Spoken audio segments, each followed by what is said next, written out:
We believe that really to transform high school, we need to focus on the core of teaching and learning. And what are we putting in front of students? What are we asking them to do day in, day out? We really see that, the core of teaching and learning, as the path to equity and for transforming high school.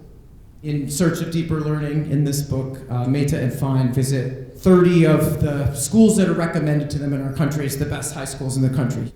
They search for deeper learning, but they have a hard time finding it. And one of their striking findings is when they ask students over and over, why is it you're doing what you're doing in class right now?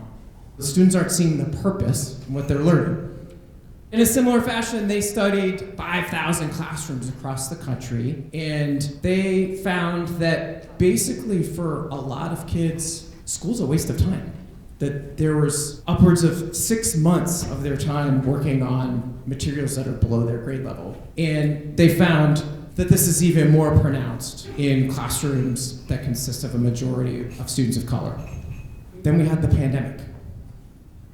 And you all know the many challenges created by the pandemic for high school students. And when we think about teaching and learning, there's momentum building for an approach to the pandemic that says we should slow things down. We should focus on skills, basic skills. We can't get to the interesting stuff yet.